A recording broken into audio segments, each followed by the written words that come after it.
नमस्कार, मैं हूं अंकुर और आप देख रहे हैं सत्य हिंदी। एक नजर अब तक की सुर्खियों पर। कांग्रेस नेता जयराम रमेश ने बीजेपी नेता के बयान को लेकर केंद्रीय मंत्री ज्योतिरादित्य सिंधिया पर जोरदार हमला बोला है। उन्होंने मध्य प्रदेश कांग्रेस के ट्वीट किए गए गुना सांसद केपी यादव के वीडियो को लेकर सिंधिया को लेकर कहा है कि गद्दारी का नतीजा न घर के रहे न घाट के। मध्य प्रदेश कांग्रेस ने दावा किया था कि बीजेपी सांसद केपी यादव ने ज्योतिरादित्य सिंधिया पर हमला करते हुए कहा है कि भीड़ में कुछ ऐसे मूर्ख भी होते हैं जिन्हें ये भी पता नहीं होता है कि हमें मंच पर बोलना क्या है। ये खुद को बुद्धिजीवी समझते हैं। वीडियो में केपी यादव कह रहे हैं कि जिन्हें ये नहीं पता है कि वो बीजेपी का हिस्सा हैं, केंद्र और राज्य में बीजेपी की सरकार है। मंच पर केंद्रीय मंत्री बैठे हैं और चिल्ला चिल्ला कर कह रहे हो कि 2019 में हमसे गलती हुई थी। उनकी बुद्धि विवेक की मैं दाद देता हूँ। यादव आगे कह रहे हैं कि ये तो वही बात हुई कि आप जिस थाली में खा रहे हो उसी में छेद कर रहे हो। यहाँ से 2019 में बीजेपी सांसद जीता है और आप कह रहे हो कि हमसे गलती हुई है। अगर इनको इतनी ही तकलीफ होती है तो जहाँ वो थे उन्हें वहीं रहना था। वो उतने ही जनप्रिय हैं तो जहाँ थे वहीं रहकर संघर्ष करते, फिर से मेरे सामने या जिसे भी मेरी पार्टी टिकट देती है उसके खिलाफ चुनाव लड़ते और जीतते तो मैं मानता कि इनकी बात में दम है। बता दें कि केपी यादव ने 2019 के लोकसभा चुनाव में गुना सीट पर ज्योतिरादित्य सिंधिया को मात दी थी। नए संसद भवन पर हो रहे विवाद के बीच गृह मंत्री अमित शाह ने प्रेस कॉन्फ्रेंस में बताया है कि नए संसद भवन को 60,000 श्रम योगियों ने रिकॉर्ड समय में बनाया है, इसलिए पीएम मोदी इस मौके पर सभी श्रम योगियों का सम्मान भी करेंगे। विपक्ष के बहिष्कार पर अमित शाह ने कहा, इसे राजनीति से ना जोड़ें, राजनीति तो चलती रहती है। हमने सबको आमंत्रित किया है, हमारी इच्छा है कि सभी इस कार्यक्रम में हिस्सा लें। एआईएमआईएम के प्रमुख असदुद्दीन ओवैसी ने नए संसद भवन को लेकर कहा है कि अगर नए संसद भवन का उद्घाटन पीएम मोदी करेंगे तो वो और उनकी पार्टी इस समारोह का हिस्सा नहीं बनेगी। इसके साथ ही उन्होंने ये भी कहा है कि उद्घाटन स्पीकर ओम बिरला को करना चाहिए और ऐसा हुआ तभी वो समारोह का हिस्सा बनेंगे। उन्होंने कहा कि इसका उद्घाटन प्रधानमंत्री को नहीं करना चाहिए, ये अधिकारों के बंटवारे के खिलाफ है। ओवैसी ने कहा ये स्पीकर के कार्यक्षेत्र में हस्तक्षेप हो रहा है। उन्होंने कहा कि विपक्ष जो कह रहा है उसका उद्घाटन राष्ट्रपति को करना चाहिए, वो भी गलत है। उन्होंने कहा कि आर्टिकल 53 के तहत राष्ट्रपति भी कार्यकारिणी का हिस्सा हैं। असम के मुख्यमंत्री हेमंत बिस्वा शर्मा ने संसद के उद्घाटन को लेकर हो रहे बवाल के बीच नया दावा किया है। उन्होंने कहा है कि पिछले 9 सालों में 5 गैर बीजेपी या विपक्ष की राज्य सरकारों ने विधानसभाओं की नींव रखी या उनका उद्घाटन किया है और इन सभी का उद्घाटन या तो मुख्यमंत्री ने किया है या फिर पार्टी अध्यक्ष ने किया।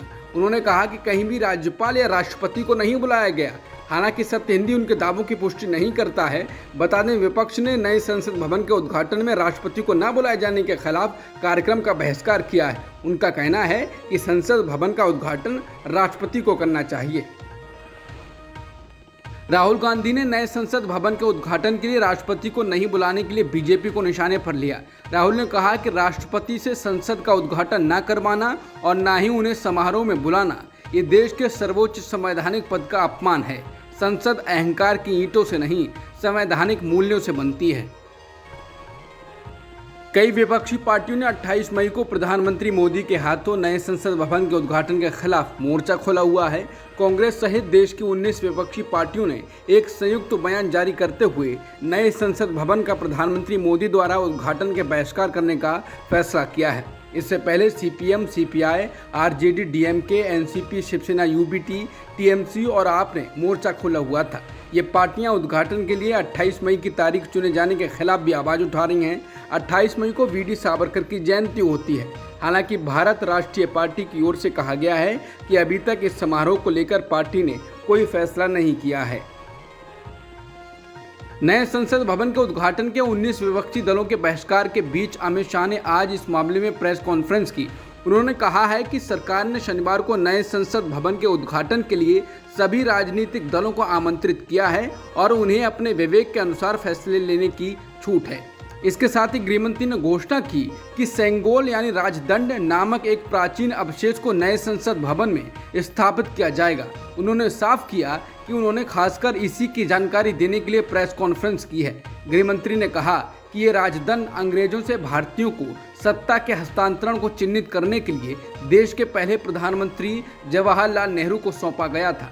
गृह मंत्री ने कहा कि इस राजदंड को सेंगोल कहा जाता है, जो तमिल शब्द सेम्माई से आया है और जिसका अर्थ है नीति परायणता। उन्होंने कहा कि ये सेंगोल पौराणिक चोल राजवंश से संबंधित है। शाह ने कहा कि सेंगोल स्वतंत्रता और निष्पक्ष शासन की भावना का प्रतीक है। अमित शाह ने कहा कि पंडित जवाहरलाल नेहरू ने 14 अगस्त 1947 की रात लगभग 10:45 पर तमिलनाडु से आए अधिनियम के माध्यम से सेंगोल को स्वीकार किया। यह अंग्रेजों से हमारे देश के लोगों के लिए सत्ता के हस्तांतरण का संकेत था। उन्होंने कहा कि हमारी सरकार का मानना है कि राजदंड के लिए संसद से बेहतर कोई जगह नहीं है। रामपुर के पूर्व विधायक और समाजवादी पार्टी के राष्ट्रीय महासचिव आजम खान को कोर्ट से बड़ी राहत मिली है। उनको रामपुर की स्पेशल MP MLA कोर्ट ने साल 2019 के लोकसभा चुनाव के दौरान भड़काऊ भाषण देने के मामले में बरी कर दिया है। खास बात यह है कि इसी सजा के बाद उनके विधायक की सदस्यता रद्द हुई थी। हालांकि इससे पहले रामपुर की निचली अदालत ने उन्हें इसी केस में 3 साल की सजा सुनाई थी और फिर सजा होने के तुरंत बाद 28 अक्टूबर 2022 को आजम खान की विधानसभा की सदस्यता रद्द कर दी गई थी। बाद में रामपुर विधानसभा सीट पर उपचुनाव हुआ और उसमें उनके करीबी माने जाने वाले आसिम रजा हार गए और भाजपा के आकाश सक्सेना चुनाव जीत गए। लेकिन अब स्पेशल MP MLA कोर्ट ने इसी मामले में उन्हें बरी कर दिया है।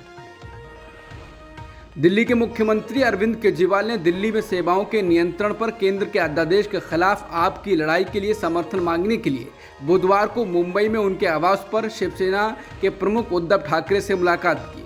उनके साथ पंजाब के मुख्यमंत्री भगवंत मान, आम आदमी पार्टी के राज्यसभा सदस्य संजय सिंह और राघव चड्ढा के साथ साथ दिल्ली की मंत्री आतिशी भी थी। इस मुलाकात के बाद केजरीवाल ने कहा कि उद्धव ठाकरे ने हमसे वादा किया है कि वे संसद में हमारा समर्थन करेंगे और अगर ये विधेयक संसद में पारित नहीं हुआ तो 2024 में मोदी सरकार सत्ता में वापस नहीं आएगी। इस मौके पर शिवसेना UBT प्रमुख उद्धव ठाकरे ने कहा, हम सब देश और लोकतंत्र को बचाने के लिए एक साथ आए हैं। मुझे लगता है कि हमें विपक्षी दल नहीं कहा जाना चाहिए, बल्कि उन्हें यानी कि केंद्र को विपक्षी कहा जाना चाहिए, क्योंकि वो लोकतंत्र और संविधान के खिलाफ हैं। कांग्रेस पार्टी ने मणिपुर में हो रही हिंसा के लिए बीजेपी को निशाने पर लिया। कांग्रेस ने प्रेस कॉन्फ्रेंस कर कहा है कि मणिपुर में आज जो हालात हैं वो पूरी तरह से बीजेपी का क्रिएशन है। समुदायों के बीच कोई झगड़ा था ही नहीं।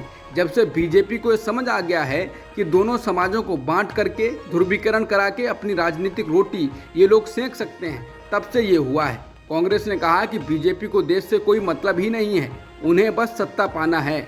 उन्होंने लोगों में अलग अलग तरीके से दरारें पैदा की हैं। कभी कुकी समाज के लोगों को जंगल से हटाया गया, कभी चर्च तोड़े गए। ये लोग केवल सत्ता में बने रहना चाहते हैं, इनको देश से कोई मतलब नहीं है। ईडी ने दिल्ली की अब रद्द कर दी गई शराब नीति से जुड़े मामले में बुधवार को आम आदमी पार्टी के नेता और सांसद संजय सिंह के कई सहयोगियों के परिसरों पर छापा मारा है। ईडी के सूत्रों ने कहा कि संजय सिंह के करीबी सहयोगी अजीत त्यागी के आवास और कार्यालय और जो अन्य व्यवसायी और ठेकेदार शामिल थे जिन्हें कथित रूप से नीति से लाभ हुआ था, उनके ठिकानों पर तलाशी ली जा रही है। इसी को लेकर संजय सिंह ने ट्वीट कर कहा है कि मोदी की दादागिरी चरम पर है, मैं मोदी की तानाशाही के खिलाफ लड़ रहा हूँ। ईडी की फर्जी जांच को पूरे देश के सामने उजागर किया। ईडी ने मुझसे गलती मानी, जब कुछ नहीं मिला तो आज मेरे सहयोगियों अजीत त्यागी और सर्वेश मिश्रा के घर ईडी ने छापा मारा है। सर्वेश के पिता कैंसर से पीड़ित हैं। ये जुर्म की इंतहा है, चाहे जितना जुर्म करो लड़ाई जारी रहेगी। केरल में मंदिरों का संचालन करने वाले त्रावणकोर देवास्म बोर्ड ने राष्ट्रीय स्वयंसेवक संघ यानी RSS के खिलाफ एक सर्कुलर जारी किया है। आदेश के तहत RSS अब मंदिर परिसर में सामूहिक अभ्यास और अन्य गतिविधियों को नहीं चला सकेगा।